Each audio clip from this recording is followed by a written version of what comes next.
Em nome do Pai, do Filho e do Espírito Santo. Amém. Inspirai, ó Senhor, as nossas ações e ajudai-nos a realizá-las, para que em vós comece e para vós termine tudo aquilo que fizermos por Cristo, Senhor nosso. Amém. Santa Maria, Mãe de Deus, rogai por nós. Em nome do Pai, do Filho e do Espírito Santo. Amém. Meus queridos, grande alegria de fazermos esse programa agora na Páscoa da Ressurreição. E o tema desse programa é exatamente a vitória de Cristo. Mas quero desde já desejar a você que esse tempo pascal seja realmente um tempo de ressurreição na sua vida espiritual. Veja, as pessoas elas têm um empenho bastante grande de entrar na quaresma. E assim o fazem, ou seja, quantos propósitos, quantas pessoas que não vão à missa diária na quaresma terminam indo à missa diária, comungando todos os dias, se confessando com frequência, fazendo jejum, abstinência, sacrifícios. Mas exatamente porque ninguém as orienta de como viver o tempo pascal, essas pessoas terminam perdendo na Páscoa o fruto daquilo que elas conquistaram espiritualmente durante a quaresma. Aqui está a grande dificuldade, ou seja, as pessoas confundem a alegria pascal com a alegria do carnaval. Ou seja, no carnaval, o que é que o mundo, o que é que as pessoas mundanas fazem para se alegrar? Não é? Elas estimulam o seu cérebro, não é isso? Ou seja, os prazeres que se vivem no carnaval são estímulos cerebrais.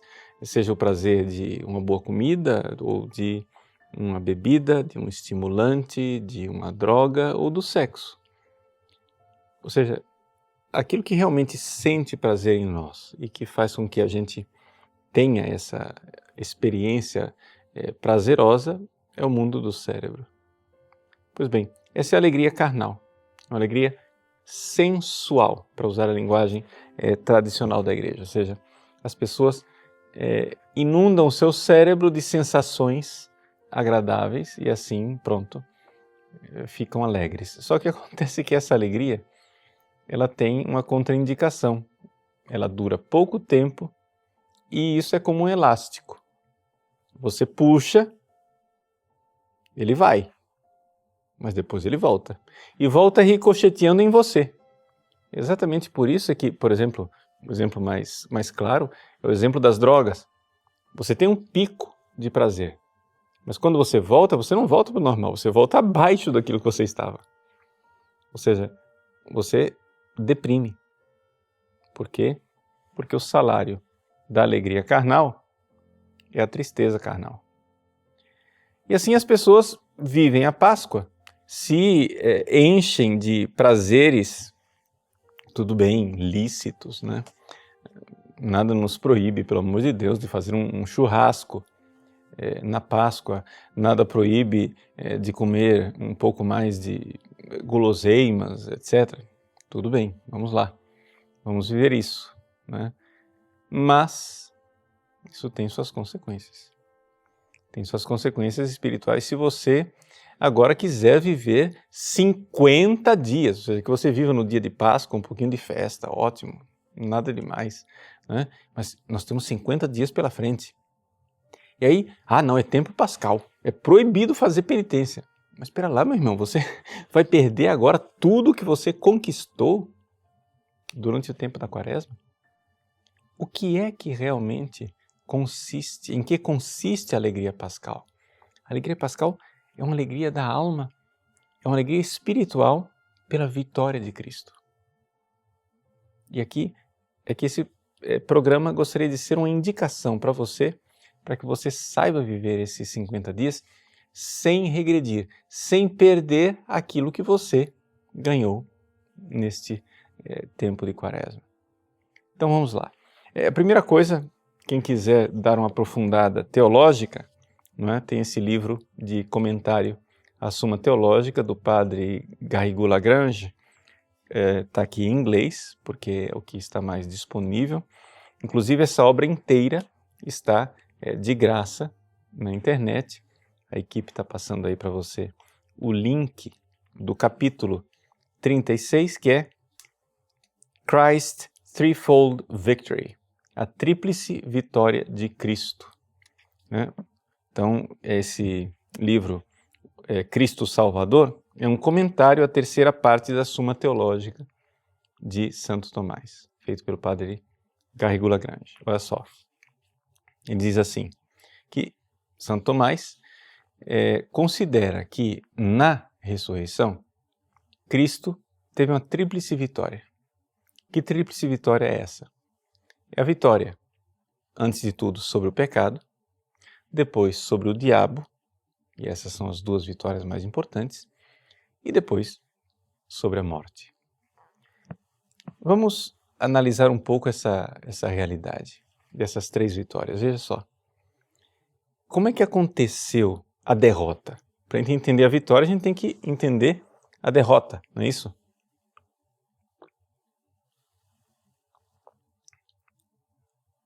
É o seguinte, nós fomos derrotados pelo demônio. Então a primeira coisa é evidente, ele precisa ser derrotado, porque foi ele quem seduziu nossos primeiros pais, e aí, seduzindo nossos primeiros pais, entrou o pecado no mundo. E como consequência do pecado, a morte. Então quando Jesus ressuscita, não é? A ressurreição de Jesus no domingo de Páscoa é a manifestação clara, física, palpável de uma vitória mais importante que aconteceu na Sexta-feira Santa. A vitória sobre o pecado e sobre Satanás, que aconteceu já na Sexta-feira Santa. Mas como a morte era consequência do pecado, então, quando ele venceu o pecado na Sexta-feira Santa, era evidente que ele precisava vencer a morte, que é a consequência do pecado. Então, se Cristo ressuscitou, então, veja só, teologicamente, espiritualmente, a morte desapareceu para ele. Opa! O pecado foi debelado. O pecado foi destruído. Por quê? Porque a morte, ela é o salário do pecado. Então, aqui então nós precisamos nos concentrar sobre esta vitória mais específica sobre o pecado, porque é evidente, a vitória sobre o demônio já aconteceu, a vitória sobre a morte acontecerá para nós também quando nós ressuscitarmos no último dia, mas agora é a vitória sobre o pecado que nós precisamos aqui viver com intensidade. Como viver isso no tempo de Páscoa? Veja. Vamos pegar aqui um versículo muito importante de São João. A primeira carta de São João, ele diz assim: esta é a vitória que venceu o mundo, a nossa fé. Uai, padre, quem venceu o mundo não foi Cristo? Calma. Ele diz: quem é o vencedor do mundo, senão aquele que crê que Jesus é o Filho de Deus? Existe uma vitória na fé. Esta é a vitória que venceu o mundo, a nossa fé. Mas se você não entende o que é a fé, né, é aqui que está o problema. Nós temos uma certa influência protestante. Para os protestantes, o que é a fé? A fé é um sentimento de confiança. Se você for olhar o conceito teológico de fé para Lutero, né, é um conceito muito rudimentar. Você olhar para a biografia de Lutero escrita pelo padre Villoslada, você vai ver como a universidade que Lutero frequentou é uma universidade fraca. E não somente isso, como ele também recebeu o seu diploma através de compensações, notas que foram acrescidas, exames que foram forjados, etc. Não estou dizendo isso por maledicência, eu estou dizendo isso para notar que o conceito de fé de Lutero era um conceito muito rudimentar. E é interessante que todo o edifício do protestantismo está baseado neste conceito, que é um conceito de sentimento. Ah, eu sinto a confiança. Gente, me desculpe, sentimento é cérebro. Sentimento não é alma. Ah, mas o sentimento é humano, o sentimento é tão bom, o sentimento é tão agradável. Sim. Mas os animais também sentem, não é? Os animais também sentem. O seu cachorrinho também confia em você e desconfia do outro estranho, não é isso? Mas se você morrer pelo seu cachorro, se você derramar o seu sangue pelo seu cachorro, ele nunca vai saber disso. Ele não será capaz. Por quê? Porque ele não tem alma. Ele não é capaz de um ato de fé. O que é o ato de fé? Bom, em primeiríssimo lugar, o ato de fé é crer no amor com o qual nós fomos amados. Crer no amor de Cristo, concretamente, por nós, na cruz. Mas não somente isso. É mais profundo ainda. Ou seja, não é só esse assentimento da alma, da minha inteligência, que o meu cachorrinho não é capaz de fazer. É que nós cremos que quando eu realizo um ato de fé, este ato de fé não é possível ser feito sem um toque da graça. Sem que o Cristo ressuscitado, sim, Ele, o Cristo ressuscitado, toque a minha inteligência, iluminando a minha inteligência, e convide a minha vontade, aquecendo a minha vontade, para que eu queira amá-lo. Veja, é a realidade da luz, não é? O Cristo que é luz que nos ilumina. Essa luz, ela ilumina a inteligência e aquece a vontade. E os animais, o meu cachorrinho, ele não tem nem inteligência nem vontade. A inteligência superior que é capaz de perceber o amor.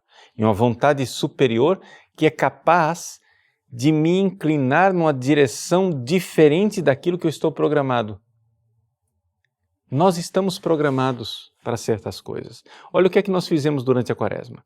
Vamos ser bem práticos para você entender realmente, né, do que é que nós estamos falando. Durante a Quaresma, você tirou um pouco daqueles estímulos prazerosos do seu cérebro. Você gostava de chocolate, de café, de doce, você deixou de comer carne, quem sabe você dormiu no chão, né? Rezou de joelhos, fez penitências, colocou uma pedra no seu sapato, sei lá o que você fez, né? Para a sua penitência quaresmal. Você incomodou o quê? A concupiscência da carne. Ou seja, essa programação que está lá nos animais. O seu animal, ele quer conforto, o seu animal, ele quer prazer, ele quer o prazer da comida, da bebida, do sexo. O animal, ele quer isso, ele está programado para isso. E é por isso que o animal, ele não é capaz de livremente dizer, eu quero isso. Ou seja, existe uma programação, um desejo biológico, cerebral nessa direção,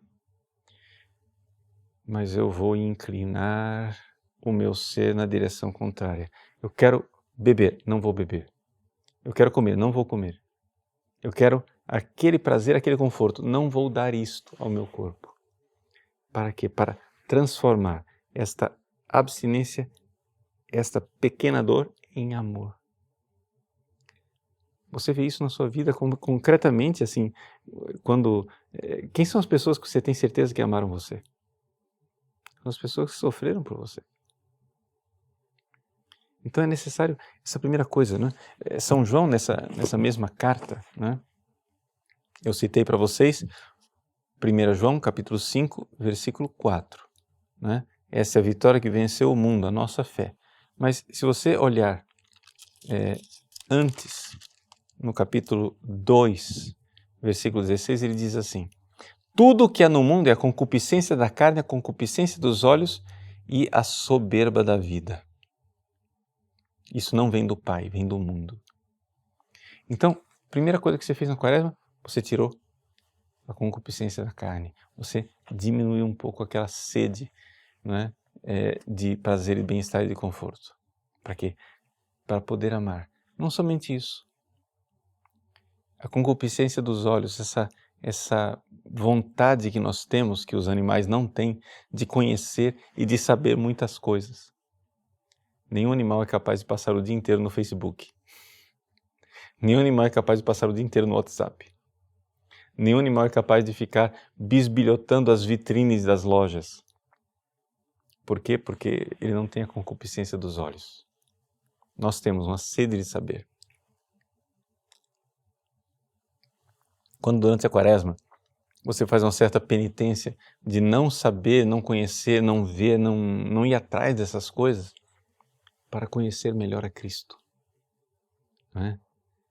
Para uma certa abstinência dessa busca desenfreada que, na verdade, é uma curiosidade, não é? Essa curiositas, essa coisa de ir atrás de tudo.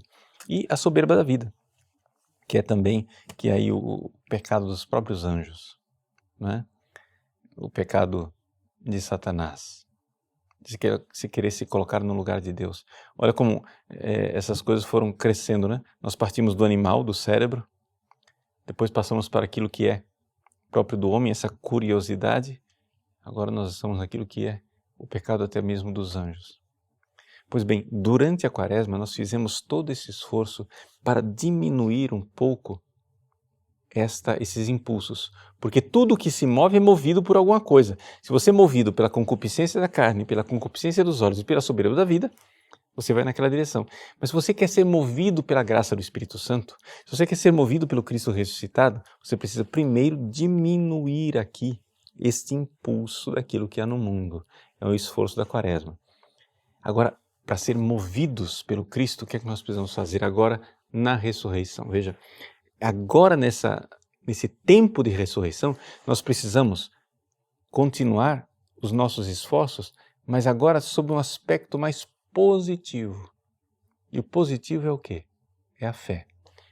Eu comecei dizendo que o conceito de fé de Lutero era muito rudimentar, pueril até. Por quê? Porque para ele a fé é confiança. Mas confiança é sentimento. A fé é mais do que isso. A fé é um assentimento onde eu digo, eu creio que eu fui amado. Em primeiríssimo lugar, o fenômeno da fé é o fenômeno de reconhecer o amor que me amou. Eu não sou capaz de receber amor sem fé, não é? Ou seja, fé, nós poderíamos dizer, é de alguma forma, amor passivo. Ou seja, é a forma, é a capacidade que nós temos de receber amor, coisa que o seu cachorrinho não tem. Você pode morrer por ele e não vai nunca saber disso. Mas não somente isso. Nós podemos aprofundar mais ainda. A fé, ela é, nos diz São Paulo, a substância, não é?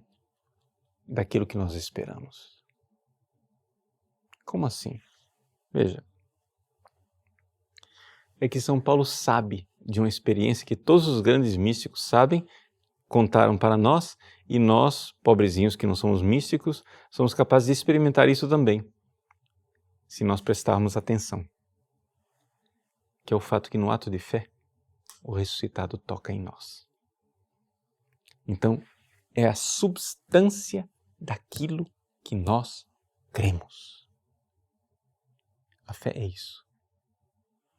A fé, ela é verdadeiramente uma presença.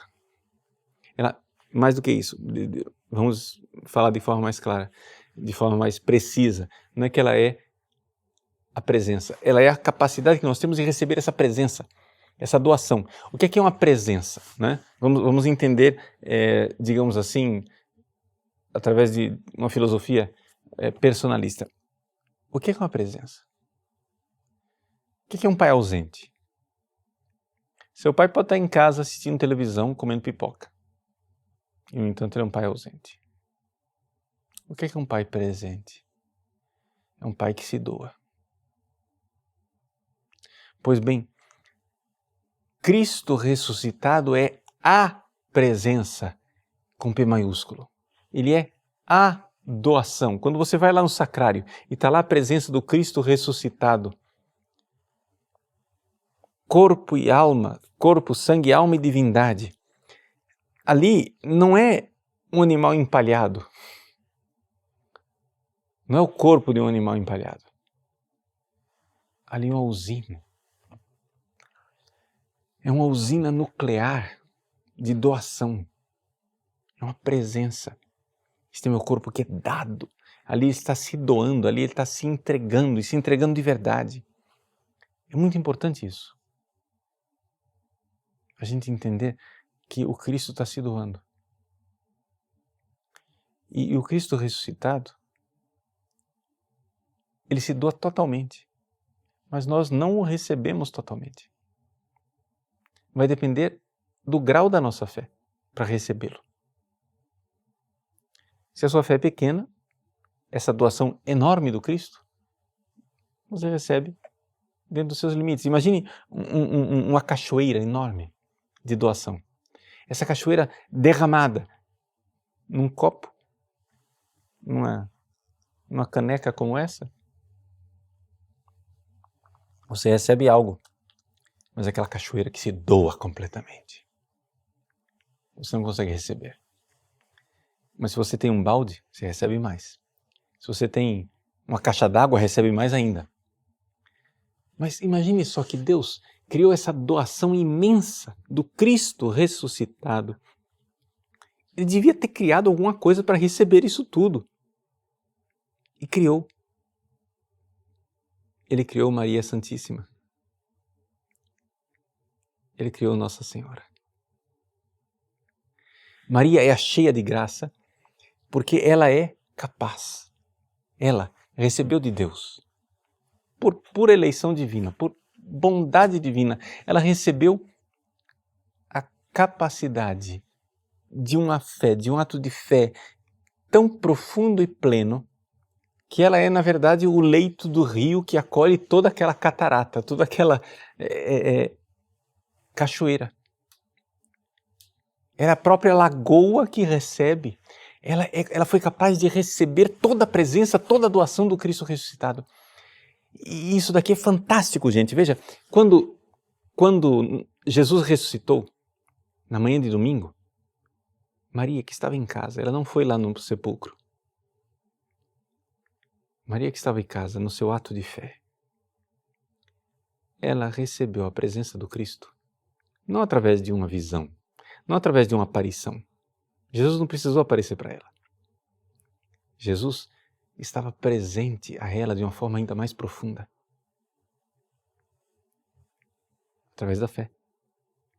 É que nós achamos que a presença, vamos supor, Jesus vai e aparece para Tomé, aparece para Pedro, aparece para os discípulos de Emaús, e Jesus os repreende pela sua falta de fé, que eles estão lá vendo Jesus. Eles estão lá tocando. Tomé, toca aqui nas minhas chagas e não seja incrédulo, mas crê.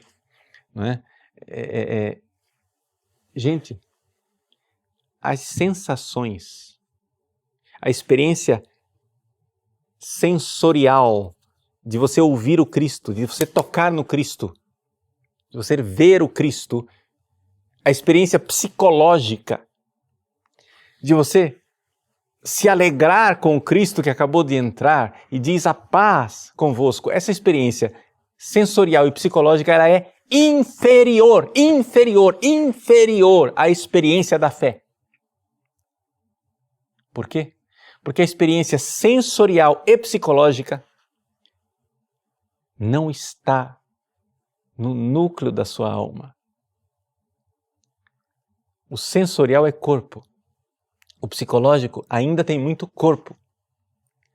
O que os apóstolos experimentaram na manhã de Páscoa, ao ver o Cristo ressuscitado, foi muito menos do que a Virgem Maria experimentou na manhã de Páscoa, não vendo, porque ele não apareceu para ela, não tocando, porque ele não apareceu para ela, mas crendo, porque ela creu. A presença do Cristo na fé. Quando eu creio, não é um sentimento, eu não estou falando de sentimento. Nós não somos luteranos. A fé pode reverberar num sentimento. Eu posso, porque fiz um ato de fé, até chorar. Reverbera no corpo também. Mas o núcleo da fé, eu quero que vocês entendam isso. Quando eu realiza um ato de fé, ali o Cristo está, o ressuscitado está tocando o núcleo da minha alma, virtualmente, com a sua virtus, com a sua força. E ele é presença, ele é doação. Ali ele é a presença com P maiúsculo, ele é uma doação total. Ele é a cachoeira que se doa. Ele é aquela cascata, aquela catarata que se doa. E eu vou receber na proporção da minha capacidade. A Virgem Maria recebeu isso de forma extraordinária. A Virgem Maria recebeu o Cristo ressuscitado na fé de uma forma fantástica. Se Deus se doou tão plenamente no Filho encarnado, Deus não podia deixar de criar alguém que recebesse isso plenamente. Ele criou a Virgem Maria. E nesse ano mariano, viver essa Páscoa é contemplar esse mistério. É contemplar essa verdade. E ao mesmo tempo contemplar a nossa miséria. E dizer, Senhor, nessa Páscoa, eu gostaria de realizar um ato de fé, elicitar um ato de fé. A recepção da Tua presença ressuscitada na minha alma de forma mais plena. E é assim que é o nosso caminho de santidade, onde a gente vai crescendo de fé em fé. Não é? Aquela frase tão importante e citada tantas vezes, né, de São Paulo aos Romanos. Ele diz assim, o justo vive pela fé. Ou seja, estou citando São Paulo aos Romanos, capítulo 1, os versículos são de 16 e 17, né? Eu começo do fim. O justo vive pela fé. Quer dizer o seguinte, o santo vive pela fé. Você quer ser santo? Você precisa de fé. É isso que é a sua fé. É o seu contato com a fonte da vida, que é o Cristo. Não é um contato fictício. Não é faz de conta. Não é sentimento. Não é autoconvencimento. Tem gente que acha que fé é o seguinte, faz de conta que Deus existe, faz de conta que Deus existe, faz de conta que Deus existe, e a pessoa fica querendo incutir com força humana, com marteladas na cabeça dela que Deus existe, mas é de mentirinha. Não! Fé é substância, é ser. A fé é real. É mais real do que essa poltrona que está aqui. A fé é real. Ele, ressuscitado, é presença salvífica no meu ato de fé. Então, veja, nós daqui a pouco vamos olhar concretamente como é que nós podemos fazer um ato de fé. Como é que a gente consegue dar este passo de um ato de fé. Vejam, o justo vive pela fé. Nele se revela a justiça de Deus, ou seja, a santidade de Deus, que vem pela fé e conduz à fé, ou seja, de fé em fé. Ex fide in fidem, de fé em fé. Ele vai passando de fé em fé, nós precisamos progredir. E essa é a nossa missão no tempo da Páscoa. É isso que nós precisamos fazer. Nós precisamos agora tomar, mesmo esta missão durante o tempo da Páscoa, de crescer agora na fé, no ressuscitado. A Páscoa é o tempo da experiência do ressuscitado. Ele está ressuscitado o tempo todo, o ano inteiro. Mas assim como nós precisamos fazer penitência o ano inteiro, mas tem a Quaresma especial para isso, nós precisamos fazer a experiência do ressuscitado o ano inteiro, mas tem o tempo pascal especial para isso. E o tempo pascal é o tempo da fé no ressuscitado, em que nós precisamos fazer essa experiência de sermos tocados pelas chagas do Cristo ressuscitado. E não de mentirinha. Primeiro, nós somos tocados por Ele fisicamente na comunhão. Se você foi à missa todo domingo, na Quaresma, agora é que é a hora de ir à missa todo dia. Quantas vezes você puder, comungar o quanto mais você puder. Se algumas pessoas aumentaram as comunhões na quaresma, agora é a hora de comungar. Mais ainda, porque o tempo é o Kairos, é o tempo da graça de nós vivermos a experiência do Cristo ressuscitado. Então você vai e comunga, e quando você comunga, você sabe, Ele está tocando o seu estômago na aparência de pão. Isso quer dizer que o Cristo está tocando você com o corpo dele, com as suas chagas gloriosas, Ele está tocando você como Ele tocou Tomé. Mas o mais importante não é este toque físico. O mais importante é o toque na alma, em que você, comungando com grande fé, você então dá o passo. Mas como é que você vai comungar com fé? Não é possível você comungar com fé sem que Ele, numa graça atual, ilumine a sua inteligência e convide a sua vontade. Então, aqui as pessoas ficam achando que é um negócio assim do outro planeta. Sei lá, você tem que ser arrebatado, tem que repousar no espírito, tem que dar cambalhotas ou, sei lá, levitar no chão, alguma coisa assim. Nada disso. Para você fazer esse ato de fé, para a sua inteligência ser iluminada, a sua vontade ser convidada, é uma coisa muito, na realidade, muito simples.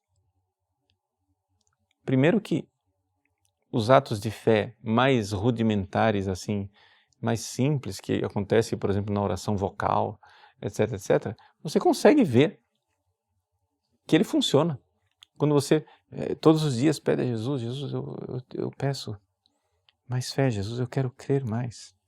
Aumenta a minha fé.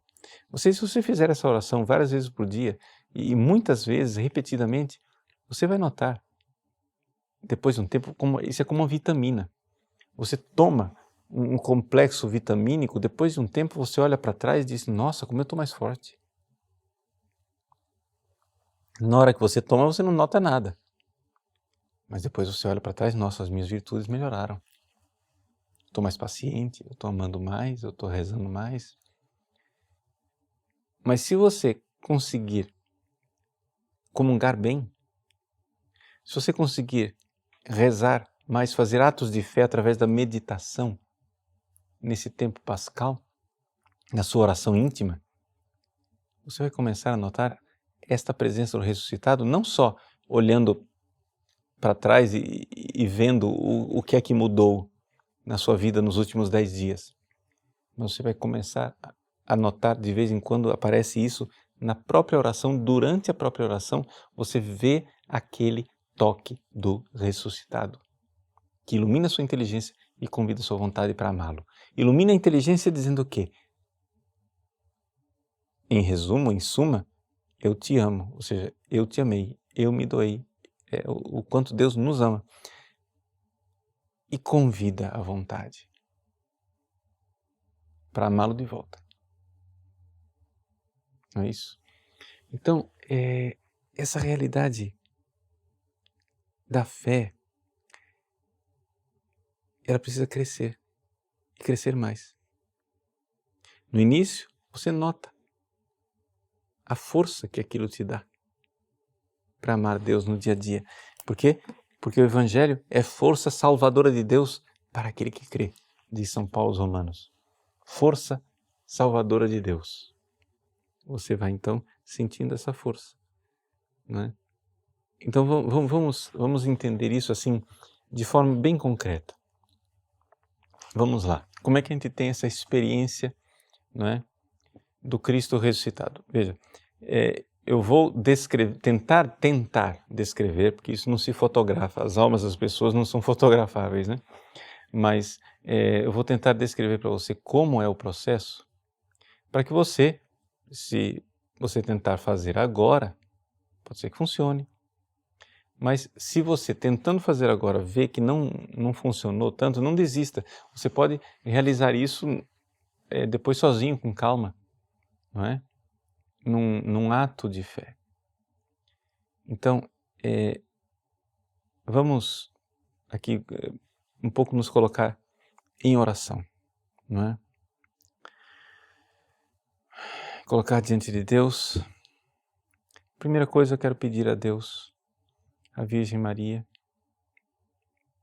Hoje segunda-feira de Páscoa, o Instituto Notre-Dame de Vie, Nossa Senhora da Vida, celebra a solenidade de Nossa Senhora da Vida, ou seja, o Cristo ressuscita no domingo, na segunda-feira, Nossa Senhora celebra a vida do seu Filho, como todos nós celebramos. Então quero pedir a Nossa Senhora que envie os seus anjos lá onde estão cada uma das pessoas que estão participando desse programa hoje, para exorcizar qualquer presença demoníaca que possa atrapalhar esse momento de oração. É ela quem esmaga a cabeça da serpente com a sua descendência. Então, Mãe Santíssima, ajudai-nos como ajudaste os apóstolos a fazer os seus atos de fé. Eu quero pedir, minha Mãe, ajudai-nos também a fazer um ato de fé. Enviai os vossos santos anjos para ajudar essas pessoas. Intercedei por nós, Rainha dos Apóstolos. Vós que fostes recebida por São João na sua casa, no íntimo do seu coração, queremos receber-vos também, Senhora. Ensinai-nos a rezar. Agora, antes mesmo de a gente viver essa experiência do ato de fé, eu gostaria que você olhasse para dentro de você, porque muitas pessoas não sabem distinguir aquilo que é o corpo e que é a alma. Então, olhar um pouco para dentro de você, e nem tudo que está dentro de você é sua alma. Aquilo que você vê dentro de você, que está também nos animais, então, é seu cérebro. Então, o que é que você está vivendo agora no seu cérebro? Quem sabe você está cansado depois de um dia de trabalho.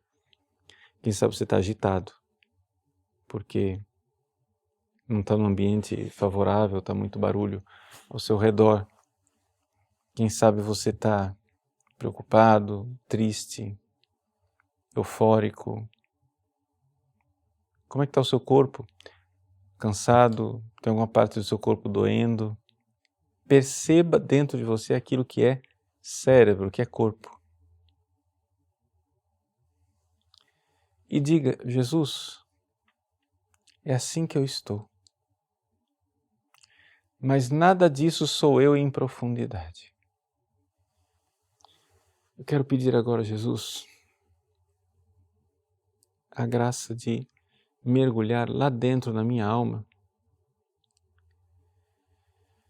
naquele lugar onde você me toca na hora da comunhão.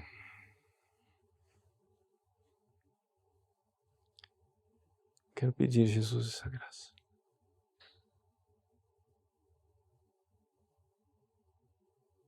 Quero pedir essa graça de ser tocado por vós. Eu creio, Jesus, vós estáis aqui, vendo o meu ato de recolhimento, Jesus. Lá do céu, vós tomais a iniciativa e quereis agora, Senhor, iluminar a minha inteligência com a verdade.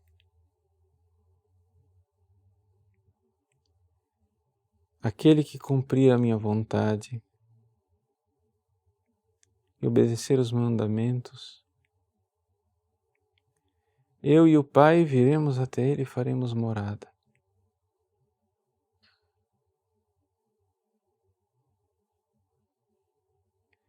Sem mim nada podeis fazer.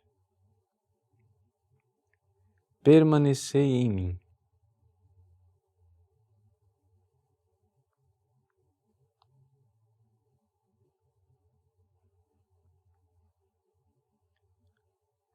Pensemos agora no grande ato de fé da Virgem Maria. Com ela naquela manhã de Páscoa, crendo, quando ninguém mais cria que o Cristo iria ressuscitar, ela continuou crendo e por isso não foi até o túmulo na manhã de Páscoa. Como Jesus tocou com que profundidade o Cristo se derramou na alma da Virgem Santíssima naquela manhã de Páscoa. Ali a fé era verdadeiramente a substância das coisas que nós esperamos. Aquilo que a Virgem Maria esperava um dia viver no céu, ela já estava vivendo na fé dentro da alma dela. Substancialmente, verdadeiramente, no ser, não nos sentimentos. Ao contemplar essa verdade, eu quero pedir, Jesus, ilumina minha inteligência, para que eu possa verdadeiramente crer, dizer, Senhor, eu creio nisto. Eu creio que vós estáis presente, tocando o íntimo da minha alma, ressuscitado verdadeiramente.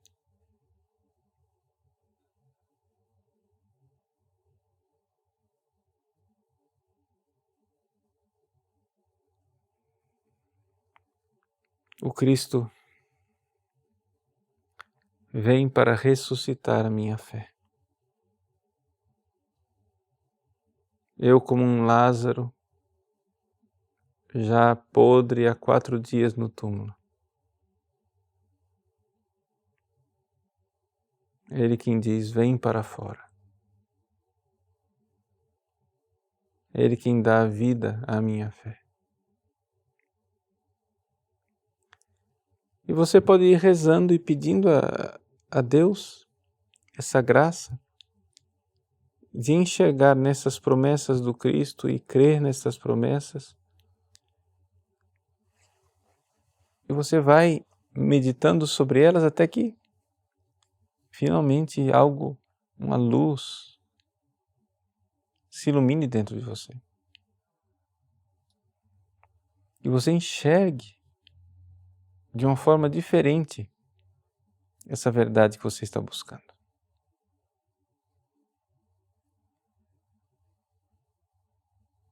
Peça então a Deus a graça de ter a sua vontade convidada. Jesus, eu quero vos pedir, Senhor, a graça de vos amar de volta. De saber que nesta noite, visitado por vós, vós quereis me convidar ao amor.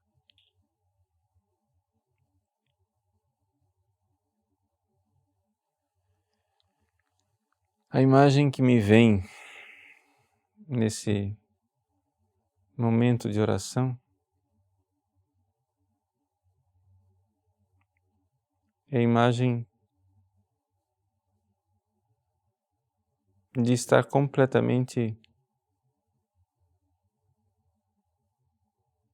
despido aos olhos de Deus.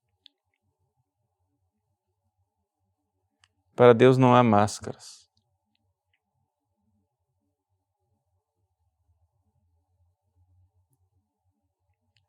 Para Deus não há faz de conta, não há teatro.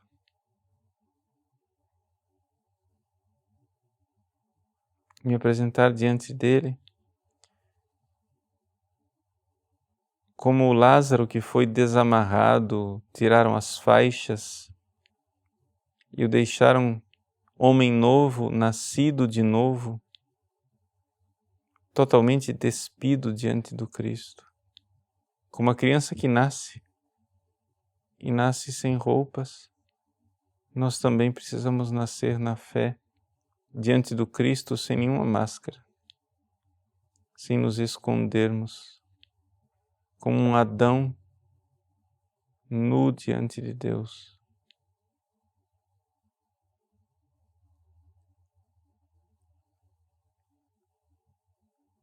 E dizer, Senhor, eu queria tanto dizer que vos amo, mas eu temo que vai ser como São Pedro naquela aparição do ressuscitado, em que Jesus perguntou, vós perguntasse, Senhor, Pedro, tu me amas? E ele disse, sim, Senhor, eu vos amo. que por 3 vezes perguntastes, até que finalmente Pedro, se sentindo mais uma vez nu diante de vós, Senhor, vós sabeis tudo, vós sabeis que eu vos amo.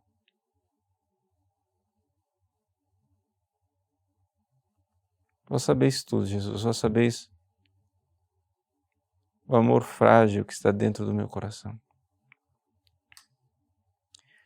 Provavelmente hoje, Jesus, se eu me colocasse diante de vós,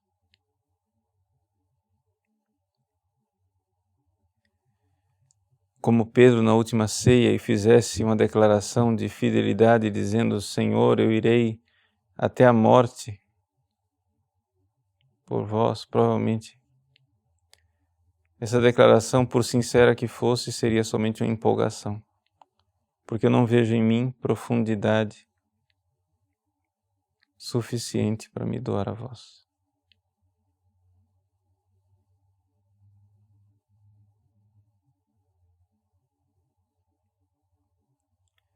Por isso eu vos peço, Senhor, no início desse tempo pascal, as luzes da vossa graça para que eu possa ver o vosso amor, o fogo do vosso amor para que eu possa vos amar de volta. E a Virgem Maria, Mãe Santíssima e Senhora nossa, os santos apóstolos,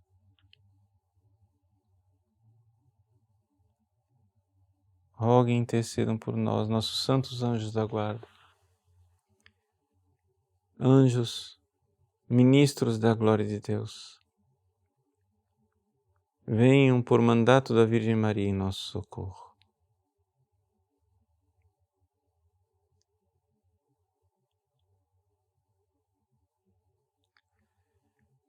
Regina Caeli, letare alleluia, quia quem meruisti portare, alleluia. Resurrexit sicut dixit, alleluia. Ora pro nobis Deum. Aleluia.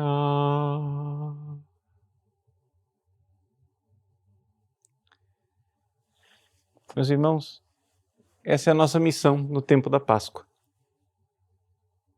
Não perca essa oportunidade extraordinária. É um kairos, é um tempo da graça. Existem tempos e tempos. Existe um tempo em que os frutos estão verdes. Existe um tempo em que os frutos estão maduros. Nós iremos viver esse tempo pascal nesse ano mariano. Boa parte do tempo pascal a gente transcorre no mês de maio, que é o mês de Maria, e é tão belo e é tão harmônico que seja assim. Porque aquela que teve a mais perfeita experiência do ressuscitado aqui na Terra é aquela que nos acompanha na experiência da fé. A fé não é um sentimento. Se você realizar um ato de fé, né? Um ato de fé exercido, a fé exercida, você tem ali um toque do ressuscitado. Porque não é possível fazer um ato de fé sem que uma graça atual do Cristo ressuscitado toque você na sua alma, iluminando a sua inteligência e convidando a sua vontade. Portanto, essa presença do Cristo. Essa presença do Cristo será tanto maior quanto maior for a sua fé. Então, assim como a Virgem Maria, né, era totalmente capaz de receber a presença, a doação do Cristo, sejamos então cada vez mais capazes de fé em fé, de fé em fé, para receber. Ele quer isso de nós. Ele quer se doar a nós. Não é? Se Jesus não pedisse esta abertura de coração para nós, não é? Seria sinal de que Ele não nos ama. É por isso que Ele se aproxima da samaritana e diz, dá-me de beber. Ele pede de nós para que nós nos abramos a Ele. Ele tem sede da nossa fé, porque Ele quer se doar e quer se doar totalmente a nós. Então, que esse tempo maravilhoso, extraordinário da Páscoa seja para você presença do ressuscitado em atos de fé cada vez mais profundos. Que o Cristo ressuscitado abençoe você, sua família e todas as pessoas que você ama. Em nome do Pai, do Filho e do Espírito Santo. Amém.